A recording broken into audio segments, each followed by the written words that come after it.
السلام عليكم ورحمة الله وبركاته. حبايب قلبي، كل سنة وانتم طيبين. هنعمل النهاردة الفتة المصري من غير اي افتكاسات، من غير بهارات كتير، ان شاء الله تعجبكم. اول حاجة، في حلة على النار فيها معلقتين سمنة، هننزل باللحمة بتاعتنا. هنعمل صدمة للحمة علشان تاخد لون.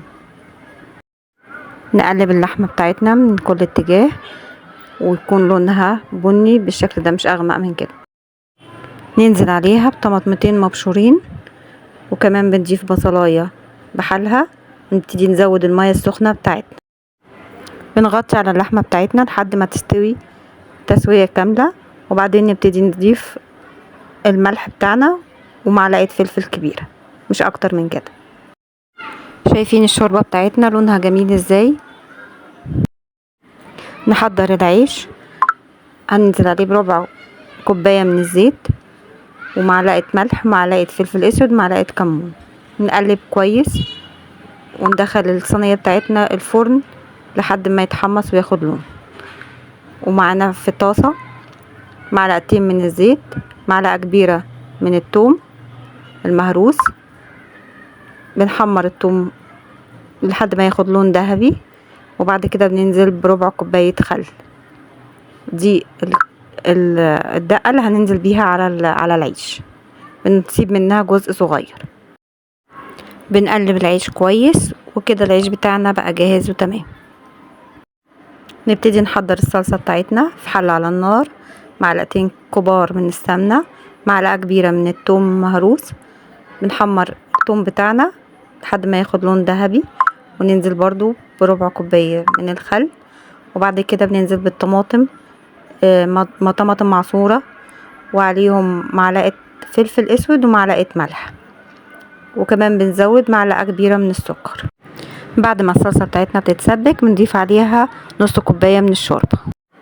نبتدي نحضر الرز. معلقتين كبار من السمنة، عليهم فصين مستكة، وننزل بالرز بتاعنا مغسول ومتصفي. نغلف الرز كله بالسمنة ونقلبه كويس. نظبط الملح بتاعنا وننزل بنص المقدار مية والنص التاني بالشوربة. نغطي على الرز. في الاول بيكون على نار عالية، وبعد كده بنهدي عليه خالص لحد ما يستوي. في طاسة على النار هننزل بمعلقتين كبار من السمنة ومعلقتين من الصلصة بتاعتنا علشان نحمر اللحمة. بنوزع اللحمة لحد ما تاخد اللون بتاعها من تحت، وبعدين نبتدي نقلب على الناحية التانية.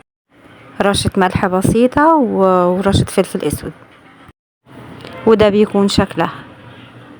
نبتدي نحضر العيش بتاعنا. بننزل ب3 معالق كبار من الصلصة ونقلبهم مع العيش كويس. نحضر الطبق بتاعنا، طبقة من العيش. طبعا في ناس بتحب تضيف كمية من الشوربة على العيش، بس بصراحة احنا مش بنفضل، بنحبه بيكون مقرمش. بننزل بكمية من الرز على العيش ونوزعها كويس، وبعد كده بضيف كبشة واحدة من الشوربة على الرز، مش اكتر. نحط اللحمة بتاعتنا وحواليها كمية من الصلصة، وكمان بضيف معلقتين من الثوم والخل اللي كنا عاملينه علشان نحطه على العيش. كده يبقى الفتة بتاعتنا خلصت وتطلع بالجمال ده. شايفين الشوربة لونها جميل جدا وطعمها بجد تحفة.